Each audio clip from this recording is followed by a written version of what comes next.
দীর্ঘ 16 বছরের ফ্যাসিবাদ বিরোধী গণতান্ত্রিক আন্দোলনের ধারাবাহিকতায় 2024-এর ছাত্র গণঅভ্যুত্থানের মধ্য দিয়ে প্রিয় মাতৃভূমি বাংলাদেশ ফ্যাসিবাদ মুক্ত হয়েছে। এই দীর্ঘ রক্তাক্ত সংগ্রামে শত সহস্র বিরোধী দলীয় রাজনৈতিক নেতাকর্মী সহ সমাজের সর্বস্তরের অসংখ্য নাগরিক গুম, খুন, বিচার বহির্ভূত হত্যাকাণ্ড, হামলা, মামলা, নির্যাতন, নিপীড়ন ও অবর্ণনীয় দুর্ভোগের শিকার হয়েছে। অবশ্যই ছাত্র গণঅভ্যুত্থানে ছাত্র জনতা, শ্রমিক, নারী, শিশু সহ সহস্রাধিক নাগরিকের আত্মদান, অন্ধত্ব, চিরপঙ্গুত্ব বরণের মধ্য দিয়ে ইতিহাসের জঘন্যতম ফ্যাসিস্ট শেখ হাসিনা আওয়ামী বাকশালী শাসন আমলের পতন হয়েছে।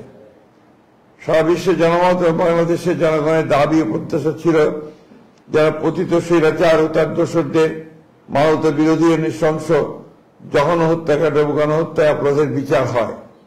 আন্তর্জাতিক অপরাধ ট্রাইব্যুনালের দীর্ঘ বিচারিক প্রক্রিয়ার মধ্য দিয়ে আন্তর্জাতিক মানদণ্ড বজায় রেখে আজকে আওয়ামী ফ্যাসিস্ট শেখ হাসিনা তার 2 দোসরের বিরুদ্ধে রায় ঘোষিত হয়েছে। এই রায়ে ন্যায় বিচার প্রতিষ্ঠা হয়েছে।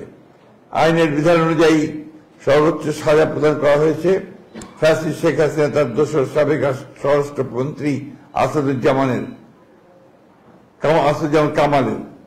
পুলিশের সাবেক আইজিপি চৌধুরী আব্দুল আল মামুনকে বিচারিক প্রক্রিয়ায় সহযোগিতার কারণে প্রাপ্য সাজা কমিয়ে 5 বছর কারাদণ্ড প্রদান করা হয়েছে। আইনের শাসন ও ন্যায় বিচার প্রতিষ্ঠায় দৃঢ় প্রতিজ্ঞ বিএনপি এ ব্যাপারে জনগণকে সদা সর্বদা সচেতন থাকার আহ্বান জানাচ্ছে। একই সাথে বিএনপি অন্যান্য মামলায় অভিযুক্তদের সুবিচারের দাবি জানাচ্ছে। আমরা মনে করি গত 16 বছরের গুম, খুন ও বিচার বহির্ভূত হত্যার শিকার এবং 2024 ছাত্র গণঅভ্যুত্থানে রাষ্ট্রীয় সন্ত্রাসের শিকার সহস্রাধিক শহীদের আত্মা শান্তি পাবে এবং তাদের পরিবার পরিজনদের ক্ষোভ কিছুটা হলেও প্রশমিত হবে।